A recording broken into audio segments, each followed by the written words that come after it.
एक औरत हमेशा अपनी आंखों पर रेशमी पट्टी बांध कर रखती थी, क्योंकि उसका मानना था कि जो भी उसकी आंखों में सीधे देखेगा वह मर जाएगा। लेकिन एक बूढ़ी औरत ने इसे अंधविश्वास समझकर झटके से उसकी आंखों से पट्टी खींच दी। जैसे ही उसने औरत की आंखों में देखा, उसके हाथ की माला बिखरकर जमीन पर गिर गई और उसी पल एक भारी मूर्ति उस पर गिर गई, जिससे उसकी वहीं मौत हो गई। यह देखकर सब लोग हैरान रह गए और समझ गए कि औरत सच कह रही थी। दरअसल यह औरत कोई साधारण इंसान नहीं, बल्कि वह देवी थी, जो मनुष्यों के जीवन और मृत्यु का निर्णय करती है। सिर्फ 1 साल पहले तक वह आम इंसान की तरह जी रही थी, लेकिन एक दिन फांग परिवार ने एक फैक्ट्री पर कब्जा कर लिया और गलती से उन्होंने उस जमीन के नीचे बहने वाली ऊर्जा रेखा को काट दिया, जो समृद्धि और सौभाग्य लाती थी। इसके कारण उनका कारोबार बर्बाद हो गया और पूरा परिवार अजीब बीमारी की चपेट में आ गया।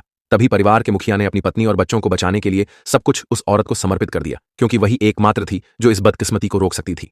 मरने से पहले उसने अपने परिवार से कहा था कि 1 साल तक उसे पूरी इज्जत और आदर देना होगा।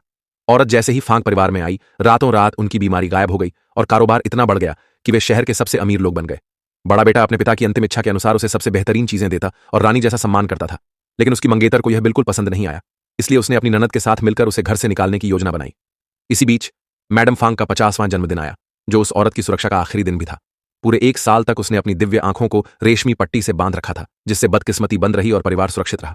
उसी दिन दक्षिण प्रांत का सबसे अमीर बुजुर्ग बीमार हो गया। मरने से पहले उसने कहा कि सिर्फ वही औरत उसे बचा सकती है, इसलिए उसका पोता तुरंत आदेश देता है कि किसी भी तरह उसे वहां लाया जाए।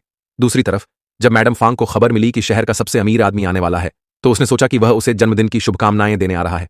खुशी में उसने पार्टी का स्तर ऊंचा कर दिया और सभी महिलाओं को औपचारिक गाउन पहनने का आदेश दिया। यह सुनकर मंगेतर और ननद ने चाल चली। उन्होंने उस औरत को सफेद शोक ड्रेस देकर झूठ बोला कि यह बहुत सुंदर गाउन है, ताकि वह सबके सामने अपमानित हो जाए और मैडम फांग गुस्से में उसे घर से निकाल दे।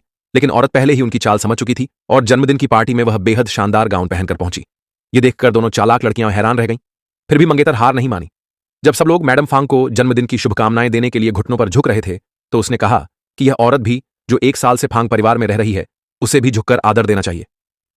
मैडम फांग को भी यह ठीक लगा, लेकिन औरत ने साफ मना कर दिया। यह सुनकर सब लोग हैरान रह गए। आखिर यह औरत कौन थी जो मैडम फांग के आदेश को भी ठुकरा रही थी? तभी बड़ा बेटा आगे आया और मां को याद दिलाया कि पिता की अंतिम इच्छा थी कि हर कोई उस औरत को सर्वोच्च सम्मान दे।